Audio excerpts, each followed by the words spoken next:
Bien, habíamos presentado ya aquí en Argentina en Vivo el informe especial sobre el asesino silencioso como es el monóxido de carbono y que la gente no puede allí percibir o percatarse de que se está intoxicando y esto hasta llega a provocarle la muerte o en muchos casos también una discapacidad muy pero muy severa en esa persona. Para tratar de entender un poco más sobre lo que es el asesino silencioso, estamos en el Hospital Fernández.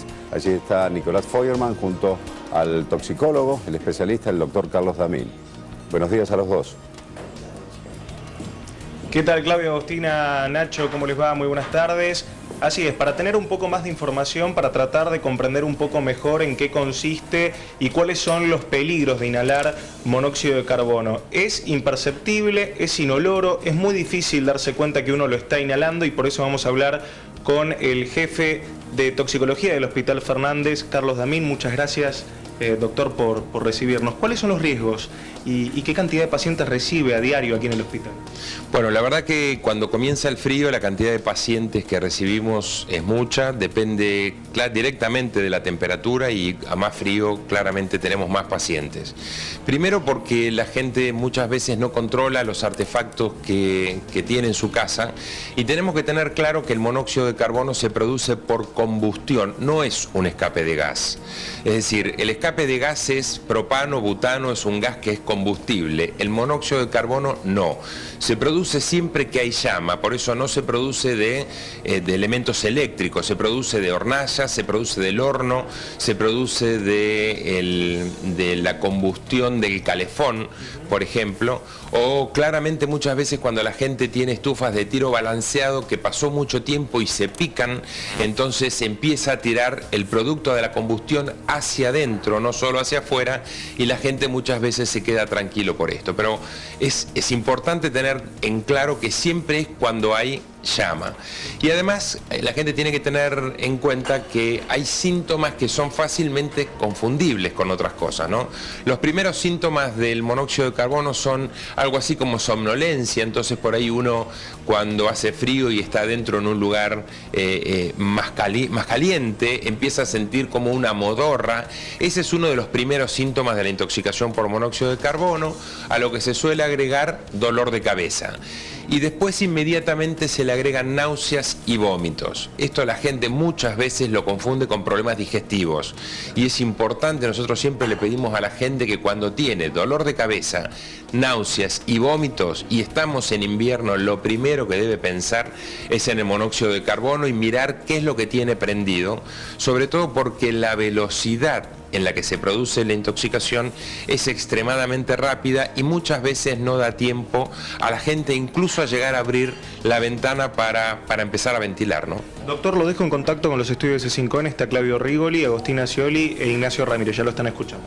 ¿Cómo les va? Hola Carlos, buen día, Claudio Rigoli. Ese proceso de intoxicación, cuando comienza la persona a intoxicarse hasta el momento límite, ¿en cuánto tiempo se da? Mire, muchas veces es extremadamente corto y va a depender un poco de la fuente. Hemos tenido hace 2 o 3 años un caso que realmente fue importante y por lo impactante además, que 4 familiares, eran 3 hermanos y otro familiar, encendieron 4 hornallas para calentar un ambiente pequeño y los 4 quedaron muertos sobre la mesa sentados en sus sillas. Es decir, el tiempo entre que se empezó a producir la intoxicación y se murieron es de escasos minutos en algunos momentos. Es decir, es muy importante mantener siempre una ventilación abierta cuando uno tiene algún tipo de llama en algún lugar. Claro. Y por eso Sí. Digo, aun cuando uno tiene una ventilación, ¿puede presentarse una intoxicación un poco más tardía? Es decir, que se vaya acumulando con el paso de los días. Mire, nosotros tenemos 2 tipos de intoxicación. Una es la aguda, que es esta que decíamos con pérdida de conocimiento. A veces por ahí 2 o 3 miembros de la familia primero se intoxican 2 o 3 y entonces es uno el que logra abrir la puerta o parar el método de calefacción que están teniendo y eso es lo que salva al resto. Hay veces que los animales son más sensibles y entonces el perro o ese gato o es un pájaro en la casa el que primero uno evidentemente ve que le está pasando algo. Ese es un método que es la intoxicación aguda y que muchas veces es muy corta. La otra que tenemos es la intoxicación crónica, la que se da con una estufa que está funcionando mal y produce una pequeña cantidad de monóxido de carbono todos los días. La gente muchas veces todas las noches se va a acostar con dolor de cabeza, con cefalea, a veces con náusea, y empieza a atribuirle ese dolor a la almohada, al colchón, a la comida, empieza a tomar un analgésico y se calma, pero todos los días le pasa y terminamos teniendo lo que nosotros llamamos una intoxicación crónica, y que esta tiene claramente manifestaciones a largo plazo, ¿no? Tiene manifestaciones 2, 3 meses después con otro tipo de manifestaciones por la exposición crónica. Sabemos que allí el monóxido provoca en los casos límites la muerte de esa persona, pero las discapacidades que dejan las personas que logran por allí no llegar al punto límite, ¿hay alguna discapacidad que prevalece sobre las otras, doctor, o no? Bueno, muy claro, es decir, en las intoxicaciones agudas que no son tratadas a tiempo, o que la intoxicación logró niveles muy altos y que por ahí lograron parar la intoxicación cuando el proceso llevaba por ahí algunas horas, bueno, entonces las discapacidades motoras son las más frecuentes, gente que queda con alteraciones en el habla, en la audición, o claramente con discapacidad motora, con imposibilidad o invalidez, con incapacidad de movilizarse. Lo otro que suele aparecer son trastornos psiquiátricos, a veces de manera repentina, 1 mes y medio, 2 meses más tarde, aparecen alteraciones psiquiátricas o del comportamiento que la gente no logra relacionar con un evento de exposición o de intoxicación que ocurrió un tiempo atrás, ¿no? Y en los más niños, ¿qué efecto produce el monóxido de carbono? ¿Qué tipo de trastorno? Bueno, es el mismo. Es el mismo. En los chicos son muy sensibles, más sensibles que los adultos, y las manifestaciones son las mismas, ¿no?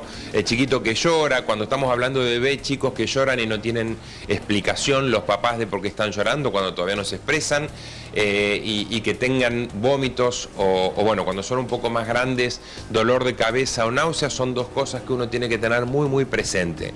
Estas son las manifestaciones previas a la pérdida de conocimiento y obviamente la muerte, cuando no se pudo parar toda la evolución. En el caso de los chiquitos que lograron ser tratados adecuadamente y a tiempo, la rehabilitación, la recuperación logra hacerse ad integrum. Igualmente siempre nosotros recomendamos que la gente, aunque se sienta mejor simplemente por abrir la ventana, concurra a un centro de salud para ser atendido, porque hay que hacerle controles cardiológicos, controles oftalmológicos, porque muchas veces lo que se pierde es la visión, y además porque requiere un tratamiento específico en muchos casos, que es someter a un tratamiento con oxígeno a alta presión, ¿no? Claro. Cámara hiperbárica. ¿Cómo identifican ustedes si ingresa una persona con un cuadro con vómitos, náuseas y dolor de cabeza? ¿Cómo identifican como profesionales cuál es aquel síntoma que ustedes les hace darse cuenta que es una intoxicación por monóxido de carbono y no, por ejemplo, un cuadro como puede ser un virus? Mire, claramente por la recuperación. Cuando la gente que está expuesta al monóxido de carbono y hay una fuente, cuando uno abre la ventana empieza a sentirse mejor, lo que no quiere decir es que está tratado, ¿sí? Y requiere tratamiento. Hay un análisis muy sencillo que lo hacen casi todos los hospitales, que es la determinación de carboximoglobina, decimos los médicos, que es la concentración de monóxido de carbono en sangre, que rápidamente se puede medir, en un par de minutos se puede medir, y de acuerdo a la concentración se indica un tratamiento específico. Doctor, de todos los casos que ingresan, por ejemplo, al Hospital Fernández, ¿qué porcentaje llega a ser letal? Mire, es muy raro cuando un paciente logró llegar al hospital que termine muriéndose por monóxido. Puede ser que quede con secuelas, porque usted tiene que pensar que una intoxicación, en el momento que usted lo saca de la fuente, empieza a mejorar, no empeora. Entonces es muy raro que un paciente que llegó al hospital no se recupere. Lo que ocurre es que una gran cantidad de casos, lamentablemente en todo el país, son fatales y que no llegan nunca al hospital, ¿no? Que son encontrados muertos en su casa. Sobre y son todo en los muchos sectores más y bajos, lamentablemente, ¿no? Que suelen utilizar este tipo de mecanismos para calefaccionarse, como puede ser el horno, la hornalla, un brasero. En los sectores más bajos el brasero es lo más mortal que tenemos, sino las hornallas, los calefones. Afortunadamente los calefones en los baños quedan poco, más allá de que están prohibidos hace muchos años, aún hay casas que tienen el calefón dentro del baño todavía, eso suele ser mortal casi siempre. Y no, sacando a aquellas personas que tienen losa radiante, que son los que tienen menos riesgos, incluso los que tienen tiros balanceados, es recomendable que los hagan revisar, porque como decía previamente, se pican y entonces empieza a filtrar el monóxido de carbono hacia adentro. ¿Qué es lo que provoca el monóxido de carbono en el organismo, en la fisiología? ¿Que quita el oxígeno de la sangre? ¿Cómo es, doctor? Mire, lo que hace es... Se monta sobre los transportadores del oxígeno, es decir, el oxígeno en la sangre es transportado por la hemoglobina y la hemoglobina tiene una afinidad muy superior por el monóxido de carbono que por el oxígeno. Es decir, cuando la hemoglobina tiene para elegir si oxígeno o monóxido, elige siempre el monóxido no transporta oxígeno, es decir, cuando llega el monóxido a los tejidos no se desprende de la hemoglobina, además se aferra a la hemoglobina y de esta manera entonces los tejidos se quedan sin oxígeno.